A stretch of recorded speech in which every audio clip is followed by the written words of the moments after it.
नमस्कार, मैं विद्याशंकर तिवारी हूं इंडिया न्यूज़ के डिजिटल चैनल इन खबर के लिए। और लोकसभा सीटों की श्रृंखला में बात करेंगे बिहार के उस सीट अररिया की जो कि सुर्खियों में रही पिछले दिनों। क्यों रही और 2019 के चुनाव में क्या यहां से समीकरण बन रहे हैं, मुस्लिम बहुल ये सीट इस बार किसके खाते में जाएगी, इस पे बात करेंगे, डिटेल चर्चा करेंगे। दरअसल अररिया जो सीट है वो साहित्यकार फणेश्वर नाथ रेणु की कर्मभूमि है और ये मुस्लिम बहुल सीट है।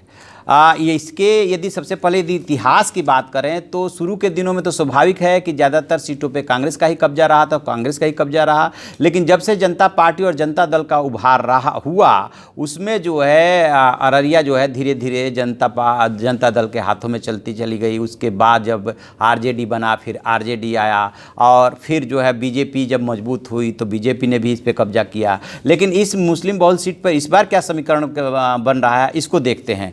तो यहाँ पे जो कुल वोटरों की संख्या लगभग 13 से 14 लाख के आसपास वोटर हैं और ये 45% से ज़्यादा मुस्लिम है। उसके बाद यादव मतदाताओं की अच्छी खासी संख्या है और यही माई समीकरण है, मुस्लिम यादव समीकरण, जो कि लालू प्रसाद यादव का प्रमुख नारा हुआ करता है, अभी भी है। वो जो है आरजेडी के फेवर में जाता है और 2014 के चुनाव में जो है यहाँ से जब मोहम्मद तस्लीमुद्दीन जीते थे तो वो इसी माई समीकरण की बदौलत जीते थे लगभग 1,45,000 वोटों से। लेकिन उसके बाद क्या हुआ कि उनका निधन हो गया और निधन के बाद जो है मार्च 2018 में जो है यहाँ पे गोरखपुर और फूलपुर के साथ जो उपचुनाव हुआ था उसमें ये सीट जो है फिर से उन्हीं के खाते में गई और भाजपा जेडीयू के जो संयुक्त उम्मीदवार उतरे थे प्रदीप सिंह, उनको जो है उनको हरा करके और उनके बेटे तस्लीमुद्दीन के बेटे सरफराज आलम एक बार फिर यहाँ से जीते। इस बार के समीकरण में ये माना जा रहा है क्योंकि बीजेपी और जेडीयू एक हो चुकी है। पिछले लोकसभा चुनाव में दोनों एक नहीं थे, बीजेपी जेडीयू और लोजपा इधर है और दूसरी तरफ की महागठबंधन है। महागठबंधन में कांग्रेस भी शामिल है, आरजेडी भी शामिल है और कई दल उधर से शामिल है, रालोसपा शामिल है, हम शामिल है। तो इस बार माना ये जा रहा है कि ये सीट तो शायद उधर से आरजेडी के ही खाते में आएगी और इधर से तय होना है कि ये बीजेपी के खाते में जाएगी कि जेडीयू के खाते में जाएगी।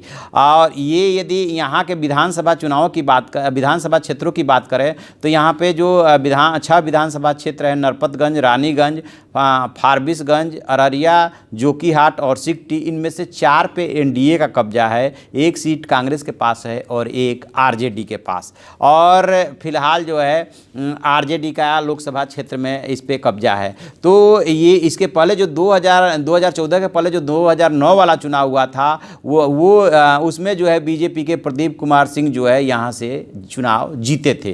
तो चूँकि मुस्लिमों का आबादी ज़्यादा है, यहाँ पे मतदाता ज़्यादा हैं, यादव हैं, तो इस वजह से आरजेडी की स्थिति मजबूत हो जाती है। लेकिन इस बार ये मुकाबला इतना आसान नहीं होने वाला है क्योंकि दोनों तरफ से बहुत ज़बरदस्त लामबंदी है।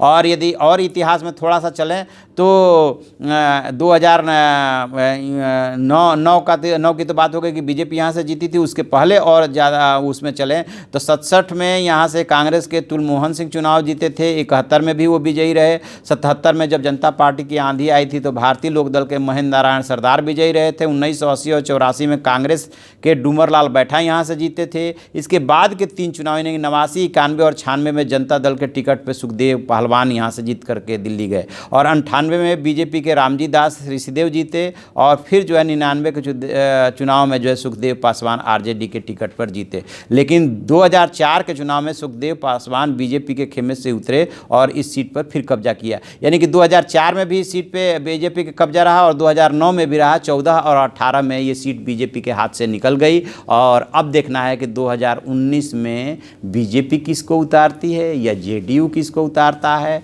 और उधर से यदि यही उतरते हैं जो 2018 के उपचुनाव में जीते हैं तो मुकाबला जो है काफ़ी दिलचस्प रहेगा। तो जो भी इसमें अपडेट होगा हम आपको बताएंगे। आप देखते रहिए हमारा डिजिटल चैनल इन खबर, उसे लाइक कीजिए, शेयर कीजिए और कमेंट बॉक्स में जाकर के कमेंट जरूर दें। Thank you.